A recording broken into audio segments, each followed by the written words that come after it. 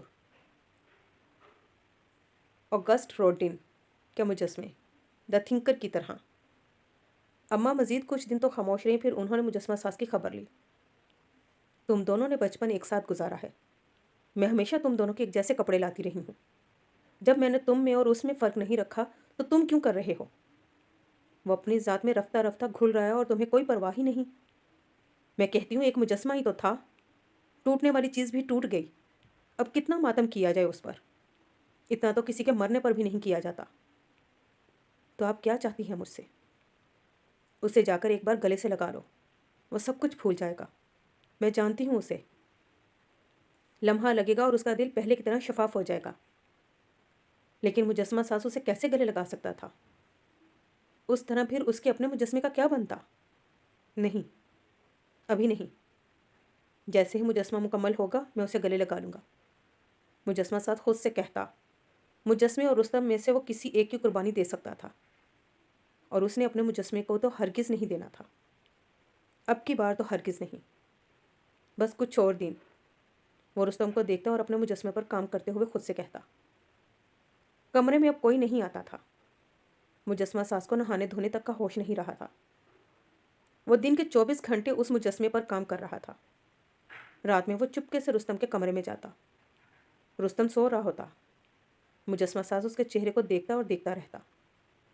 اس کی آنکھیں تڑپ رہی ہوتی، اس کے لب جیسے کوئی ورد کر رہے ہوتے، اس کے گال جیسے تھپڑ پڑنے سے پھڑپڑا رہے ہوتے۔ کسی مجسمے کے لیے اس سے بڑھ کر کیا دلکشی ہوگی؟ مجسمہ ساز تیزی سے پتھر پر چینی چلاتا جاتا اور کام کرتا جاتا۔ دن بدن مجسمہ سکڑتا جا رہا تھا کیونکہ رستم سکڑ رہا تھا۔ اس کی آنکھیں جو مجسمہ ساز مکمل کر لیتا تو اگلے دن وہ مزید اندر کو دھنسی ہوئی لگتی، وہ اسے پشیمانی کے لیے اور موزوں لگتی۔ وہ نئے سرے سے ان پر کام شروع کر دیتا، ہاتھ، پاؤں، چہرے کے خد و خال۔ جو چیز مکمل ہو جاتی ہفتے بعد پھر رستم سے میل نہ کھاتی۔ وہ رستم کو دیکھتا اور اسے لگتا کہ نہیں، ابھی اس پر مزید کام ہو سکتا ہے، اور وہ نئے سرے سے کام شروع کر دیتا۔ رستم پشیمانی میں روز بدل رہا، مجسمے کا بدلنا بھی ضروری تھا۔ 6 ماہ گزر چکے تھے، نمائش میں بس 1 ماہ رہ گیا تھا۔ اماں نے مجسمہ ساز کو بلانا چھوڑ دیا تھا، باقی گھر والے بھی بس ضرورت کی بات کرتے۔ سب نے رستم کے حق میں فیصلہ دیا ہوا تھا۔ مجسمہ ساز کو گھر والوں کے فیصلے کی پرواہ نہیں تھی، اسے نمائش کی جیوری کے فیصلے کا انتظار تھا، جو اس بار یقیناً اسے ہی اول انعام دینے والے تھے۔ ایسا بھی کیا نقصان ہوا؟ ایک جیتا جاگتا آدمی موت کے منہ میں جا رہا ہے اور تم پتھروں کو لے کر بیٹھے ہو۔ بس تھوڑے دن اور، مجسمہ مکمل ہونے والا ہے۔ مجسمہ ساز خود سے کہتا۔ اماں نے رستم سے کہا کہ وہ اپنے گاؤں چلا جائے۔ ہوا بدلے گی تو طبیعت بھی بدل جائے گی، لیکن رستم نے انکار کر دیا تھا۔ اس کی طبیعت ویسے بھی ان دنوں خراب رہنے لگی تھی۔ وہ اٹھتے بیٹھتے کھانسنے لگا تھا۔ نہ جانے کیا کیا چل رہا تھا اس کے اندر جو اسے اندر سے کھا رہا تھا۔ بڑی خاموشی ہے۔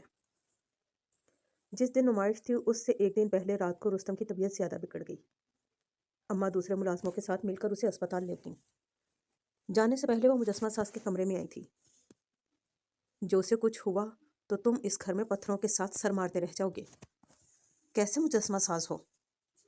دوسرے مجسمہ ساز کے احساس کو نہیں سمجھ رہے؟ اپنے مجسمے کے ٹوٹنے کا تو ابھی تک غم منا رہے ہو، اور خدا کی تخلیق کردہ جیتے جاگتے مجسمے کو جو مار رہے ہو اس کا کیا؟ اماں بولتی رہی، مجسمہ ساز خاموش رہا۔ میں کہتی ہوں اب بھی کچھ نہیں بگڑا، اسے گلے سے لگا لو، اس کی ساری بیماریاں چلی جائیں گی۔ تمہیں نظر نہیں آتا کہ وہ کیوں بیمار ہے؟ لیکن کل تو نمائش تھی۔ جو مجسمہ ساز رستم کو گلے سے لگا لیتا اور رستم مسکرا اٹھتا، ٹھیک ہو جاتا، سب بھول جاتا، تو مجسمہ ساز مجسمے پر اختتامی کام کیسے مکمل کر سکتا تھا؟ بس کل تک کی بات ہے۔ کل میں ویسا ہی کروں گا جیسا اماں کہیں گی۔ اگلے روز نمائش تھی۔